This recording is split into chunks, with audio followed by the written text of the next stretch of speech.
Ce matin, au bar de l'économie, nous parlons distribution de parfums et cosmétiques à l'échelle internationale et analyse géopolitique des derniers événements marquants de janvier avec mes deux invités.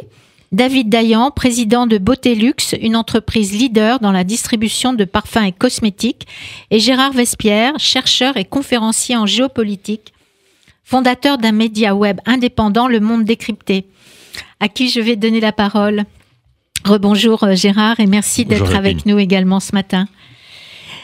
En quelques mots, Gérard, puisque j'ai précisé que nos auditeurs vous connaissaient, mais pouvez-vous nous rappeler votre méthodologie sur la répartition des zones de crise ? Fondamentalement, j'essaye d'avoir une approche très factuelle, très concrète. Je considère que malheureusement, en France, il y a une primauté de l'idéologie dans l'analyse géopolitique. Et donc, à partir du moment où vous avez au préalable un biais dans votre analyse, les résultats et les conclusions sont elles aussi biaisées. Donc d'abord, l'important, ce qui est fondamental, c'est d'aller chercher les faits. Les faits essentiels, les faits qui ont un sens, les faits pertinents. Et c'est en les rapprochant qu'on peut effectivement avoir cette fois-ci une analyse et des conclusions qui sont concrètes et projectives. Et donc à partir de ces éléments-là, j'ai eu la vision de rapprocher la géopolitique de la géophysique, c'est-à-dire cette fameuse théorie de la tectonique des plaques, où la plaque continentale rencontre la plaque océanique et vous avez des tsunamis, des tremblements de terre, des éruptions volcaniques, etc., etc. Et donc, moi, je vois que la géopolitique, ce sont effectivement des plaques qui se rencontrent. Une plaque de conflit de frontières qui va rencontrer une plaque économique, qui va rencontrer une plaque idéologique, qui va rencontrer une plaque religieuse, et tout à coup, voilà, des conflits naissent dans le monde. Et cette vision, donc, je l'ai architecturée en 4 arcs de crise.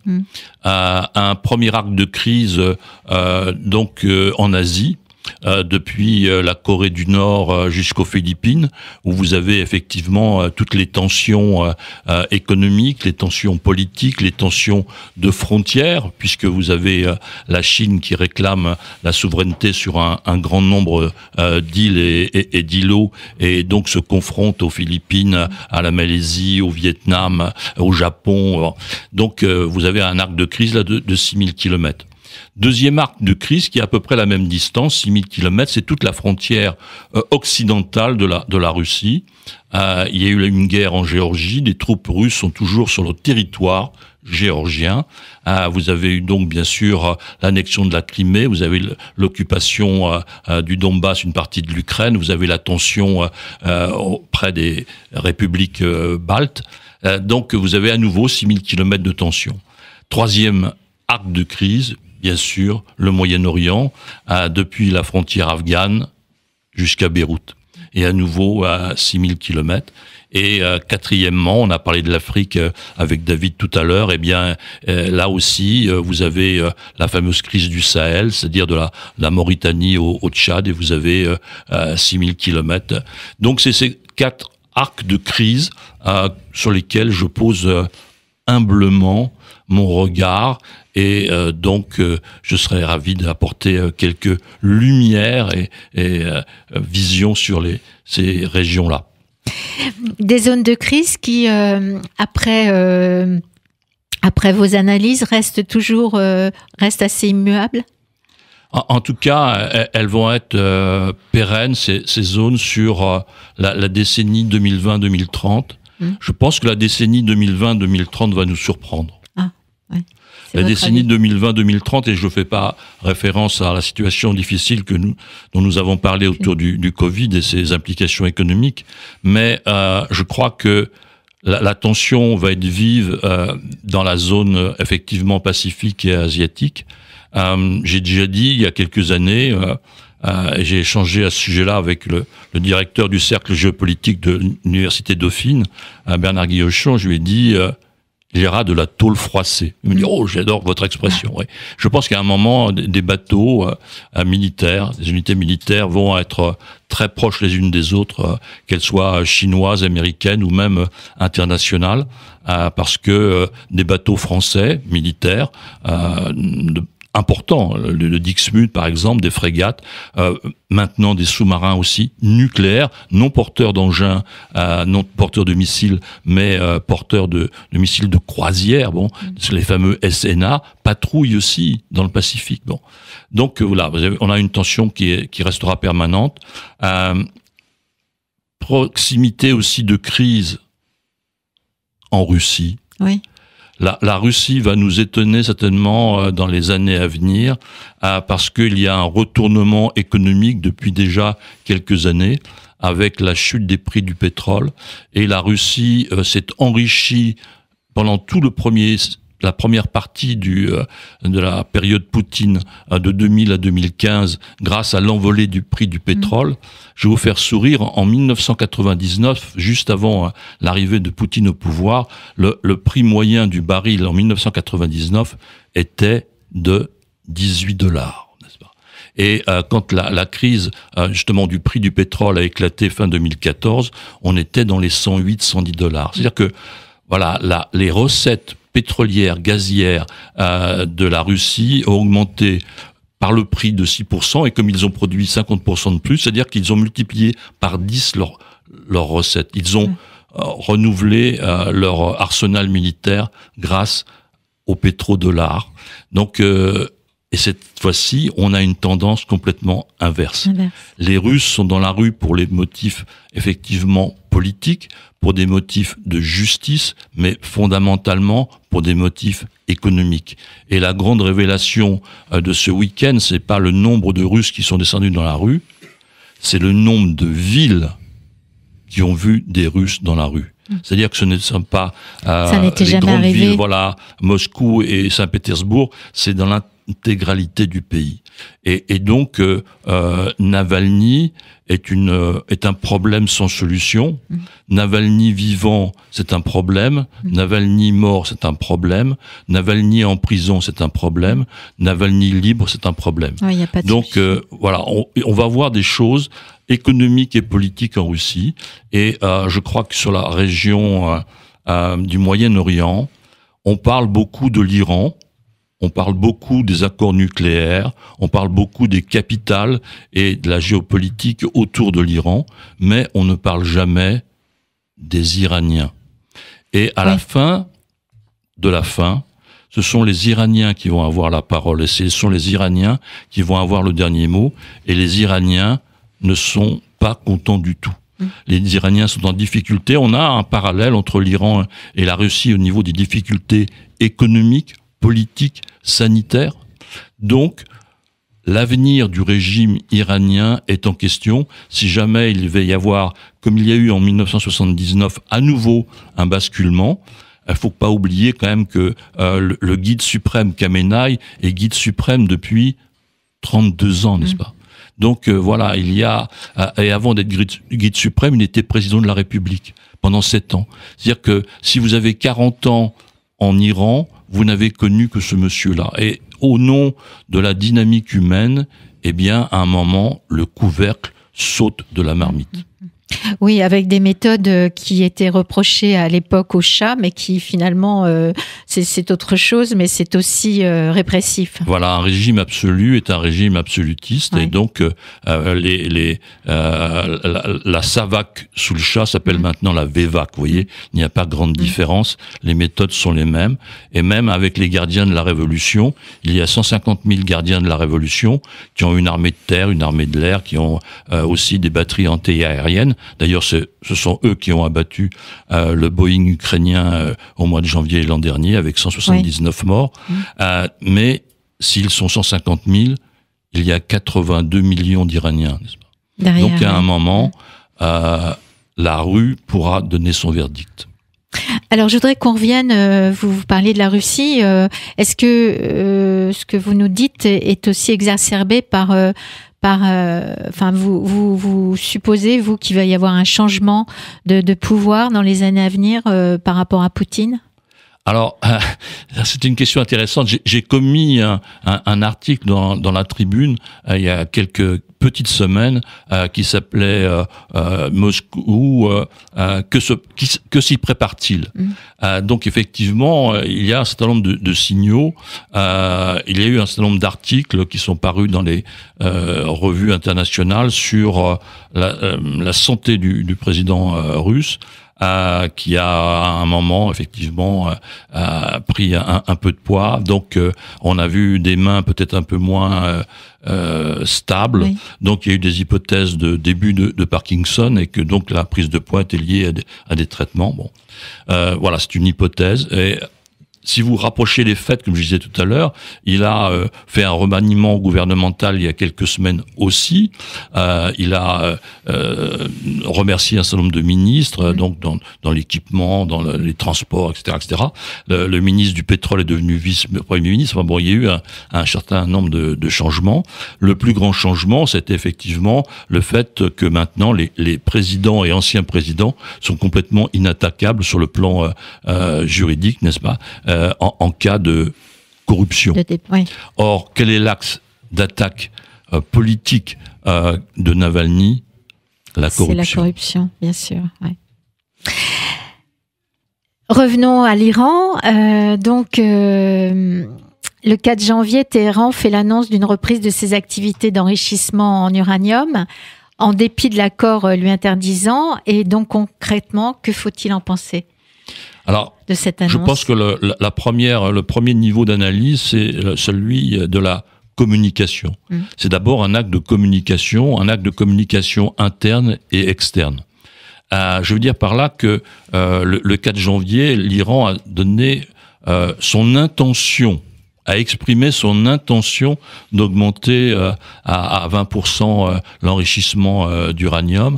Donc, on n'a pas dit que les centrifugeuses avaient commencé à produire à ce niveau-là. Donc, voilà, il faut être très très prudent déjà dans l'analyse des mots. Voilà, et déjà lire les lignes. Oui, déjà lire les lignes. Et donc, c'est un effet d'annonce et c'est aussi une stratégie de négociation parce que le fait de dire finalement je le fais pas, ça donne le fait de reculer, mais finalement vous ne reculez pas puisque vous ne l'avez pas fait. Donc il y a aussi de l'habileté de négociation dans l'air, et donc c'est une annonce aussi, je disais tout à l'heure, intérieure, qui est destinée à rassurer et à calmer l'aile la plus radicale du régime, n'est-ce pas, en disant voilà, vis-à-vis des États-Unis, vis-à-vis de la communauté internationale, on ne se laisse pas marcher sur les pieds, et donc on avance nos propres pions, mais avec d'infinies précautions, n'est-ce pas? Tous les changements qui ont été faits dans le domaine nucléaire par les Iraniens, je les ai appelés la stratégie des petits pas. Bon, on est passé d'un taux d'enrichissement de 3,5 à 4,6. On est passé d'un stock d'uranium de quelques centaines de kilos à 450 kilos. On est passé, voilà. Il y a eu des avancées toujours très, très, très mesurées, de façon à ne pas franchir des seuils qui amèneraient le reste de la communauté internationale, et en particulier donc Bruxelles, l'Europe, à se rapprocher, parce que les points de vue sont déjà très proches entre l'Europe et les États-Unis sur la question iranienne. Ce qui diffère, c'est les actions. Mais la vision est très proche. Donc plus les Iraniens durciraient leur position, plus les Européens se rapprocheraient du point de vue de Washington. Oui, bien sûr. Donc pour vous, ça reste une campagne de chantage nucléaire.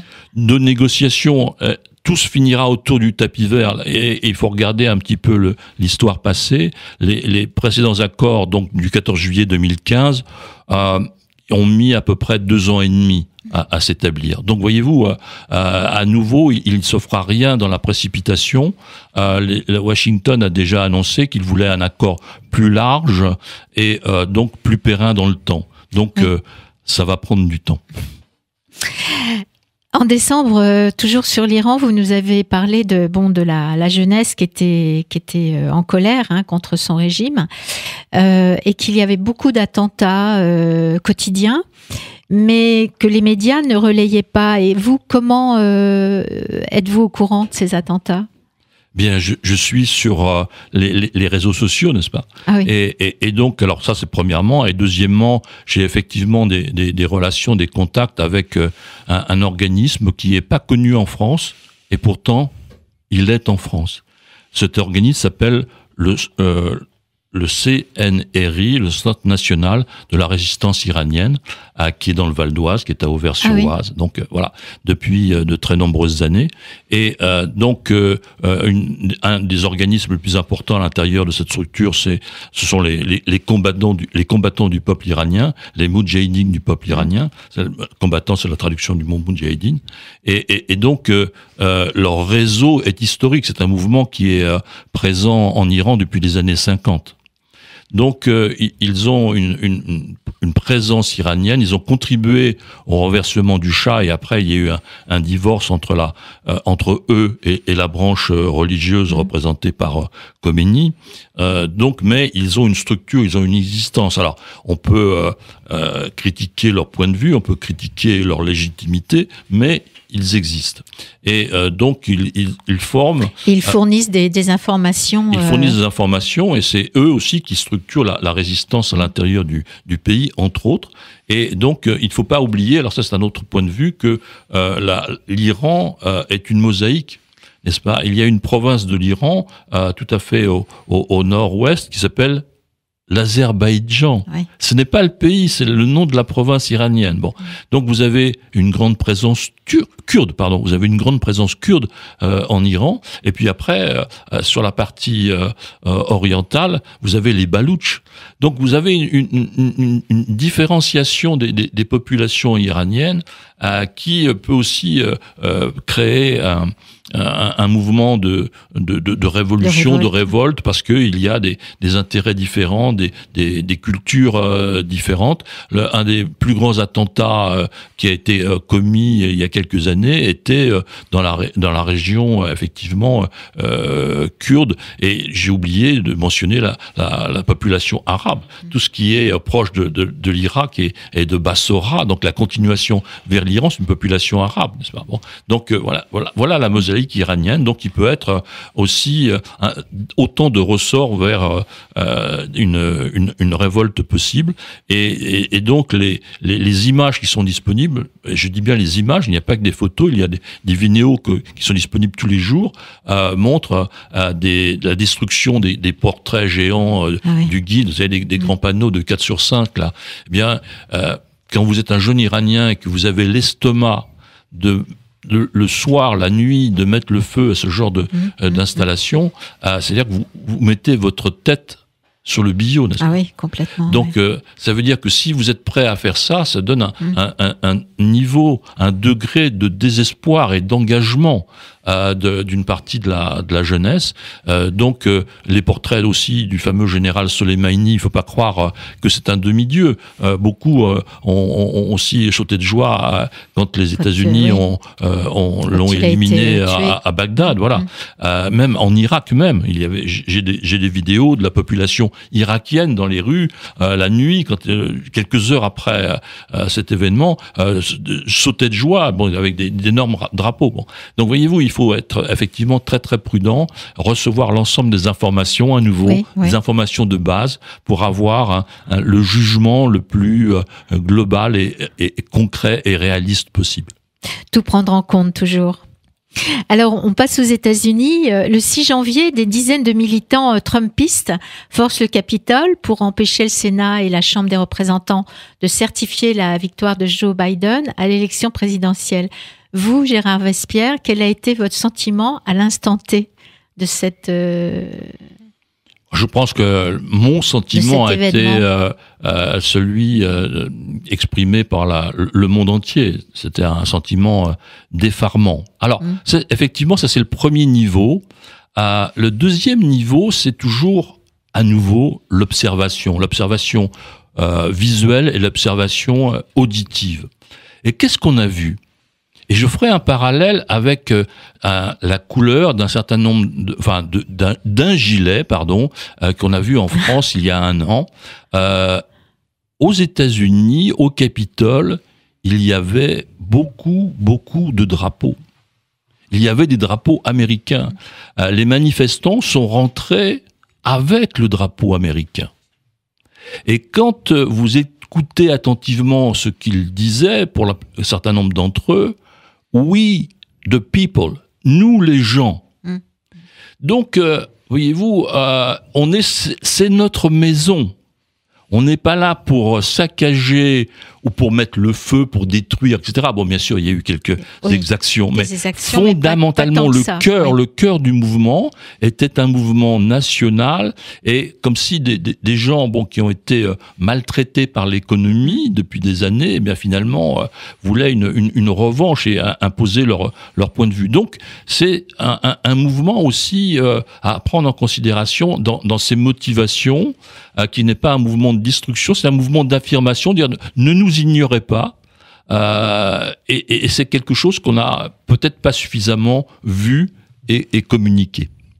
Bon, c'était quand même une foule chauffée à blanc par Trump. Hein. Absolument, et j'ai revu pas plus tard qu'hier le discours sur CNN d'ailleurs qui présentait à nouveau le discours de Trump, qui va poser problème et qui va être un des éléments clés de l'analyse que le Sénat américain va devoir faire dans la procédure d'impeachment, maintenant que donc la procédure de la Chambre des représentants a été communiquée au Sénat. C'est le Sénat qui va avoir à statuer, et ce discours, effectivement, quand on l'écoute avec beaucoup d'attention, est un discours d'incitation.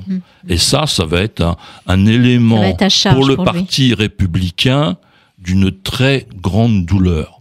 Quand vous regardez les sondages qui sont faits depuis quelques jours aux États-Unis, le rating de Trump est à peu près à 34-35%, ce qui n'est pas négligeable, mais ça veut dire que par rapport à l'équilibre américain de 50-50 entre démocrates et républicains, eh bien, vous avez un tiers du Parti républicain qui n'est pas là.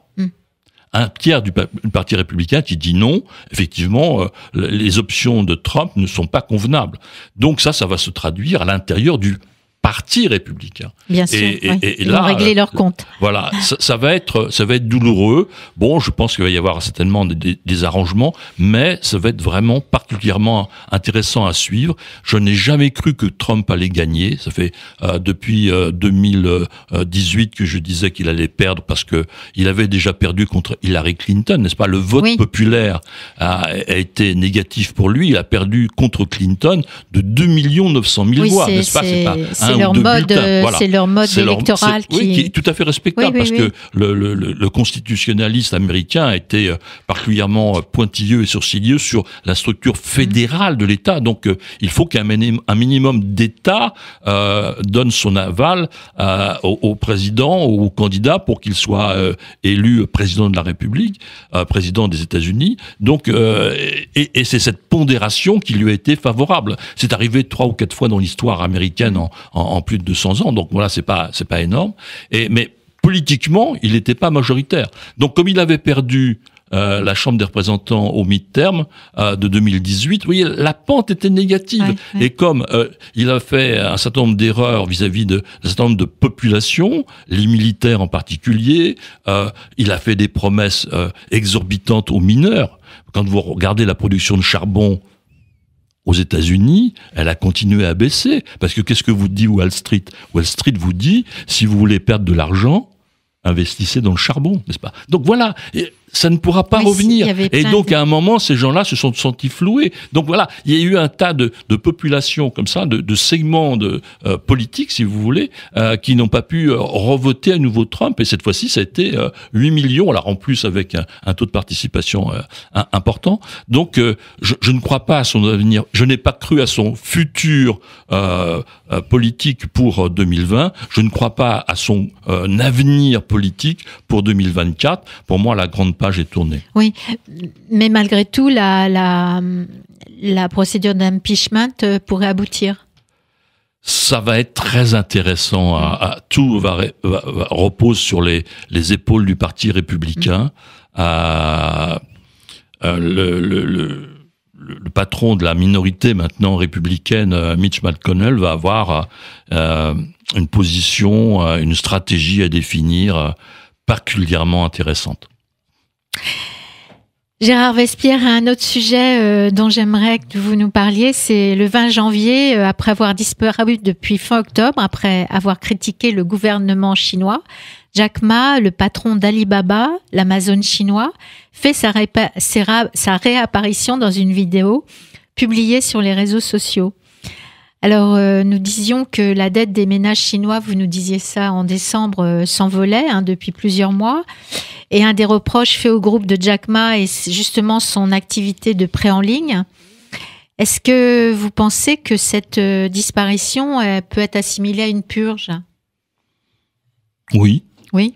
Mais avec un recul global et une analyse de la stratégie, du comportement, des choix du Parti communiste chinois, du gouvernement chinois, du président Xi. Il y a deux axes fondamentaux. Un axe discipline absolue. Ouais. Donc on a tous en mémoire, nous avons le permis à points, eux ils ont un permis civique à points, n'est-ce pas ? Bon. Donc les reconnaissances de faciès, les reconnaissances, les suivis dans la rue, vous jetez un papier éventuellement par terre ou vous traversez au feu vert, bon voilà, vous perdez des points. Donc il y a combien de points dans ce permis ? Je ne sais pas. Je veux pas le savoir, je suis pas chinois. Non, ceci pour vous dire qu'on est bien sûr dans une situation chinoise totalement du contrôle. Bon. Et donc dès que vous sortez du contrôle, dès que vous sortez de la ligne, eh bien, vous êtes sous les projecteurs. Et c'est le deuxième volet, après la discipline, c'est la lutte contre la corruption, qui est son pendant, la corruption auprès des grands dirigeants, des grandes entreprises. Bon. Et donc, il y a eu des arrestations, il y a eu déjà des exécutions de grands dirigeants de compagnies d'assurance, etc., qui se sont enrichis. Bon. Donc, dans le cas de Jack Ma, l'axe a été peut-être plus non plus dans l'enrichissement, mais dans la critique politique. Et là aussi, voilà, on n'est pas dans la ligne du Parti communiste chinois. Bon. Donc, son retour n'est que virtuel. C'est une vidéo, n'est-ce pas ? On l'a pas vu dans une conférence, on l'a pas vu. C'est orchestré par le pouvoir, vous le pensez ? Voilà, c'est une façon de dire. On a toutes les clés. C'est nous les maîtres du jeu, n'est-ce pas ? On fait disparaître, on fait réapparaître quand on veut. Donc c'est aussi un enseignement pour l'ensemble des grands dirigeants économiques et politiques chinois. Il n'y a qu'une seule voie, qu'un seul parti. Et peut-être que dans les années à venir aussi, dans la décennie suivante, il y aura des problèmes en Chine par ce monolithisme. Ce monolithisme chinois finira par poser des problèmes au pouvoir, au système, parce qu'à partir du moment où vous avez enrichissement, à partir du moment où vous avez un individualisme par l'argent, qui commence à se créer, vous avez aussi un individualisme de pensée, et donc il faudra s'attendre à un choc. Alors je ne sais pas quel sera le vainqueur, le parti ou le peuple, mais il y aura forcément un choc entre ces deux tendances, entre le système et l'individualisme. Ce qui va faire de la tôle froissée dont vous nous parliez tout à l'heure. À l'intérieur du pays, cette fois-ci. Oui. Et alors, juste une question. Est-ce que vous pensez que cette disparition de Jack Ma, même si vous dites qu'il y a eu d'autres disparitions, est-ce que c'est pas une démonstration de force à l'intérieur de la Chine, mais face aussi à l'erreur du fait que la Chine a caché le Covid? Est-ce que c'est pas aussi... Non, je pense que ce sont deux dossiers complètement différents. Si la Chine avait à refaire l'histoire du Covid, je pense qu'elle le ferait exactement de la même façon. C'est sa façon de se comporter, de contrôler. À partir du moment où les instances du parti n'avaient pas reconnu l'épidémie, personne n'avait le droit d'en parler. Et le premier qui en a parlé officiellement, qui était d'ailleurs, si ma mémoire est bonne, un ophtalmologiste, Li Wangliang, eh bien, c'est lui qui, au mois de décembre 2019, a été le premier à dire « Je vois des passants qui toussent de plus en plus, il y a un problème ». Bon, eh bien, il a été arrêté, et malheureusement, il est décédé quelques semaines après du Covid, n'est-ce pas? Donc là, tout ce qui n'est pas reconnu par le pouvoir, par le Parti communiste chinois, n'existe pas. Merci Gérard Verspierre pour tous vos éclairages. Je rappelle que vos analyses peuvent être suivies en s'abonnant à votre site. Et c'est gratuit. Vous nous rappelez son adresse? lemondedécrypté.com, donc www.lemondedécrypté.com. C'est ça, il suffit de s'abonner, mais c'est gratuit. Voilà.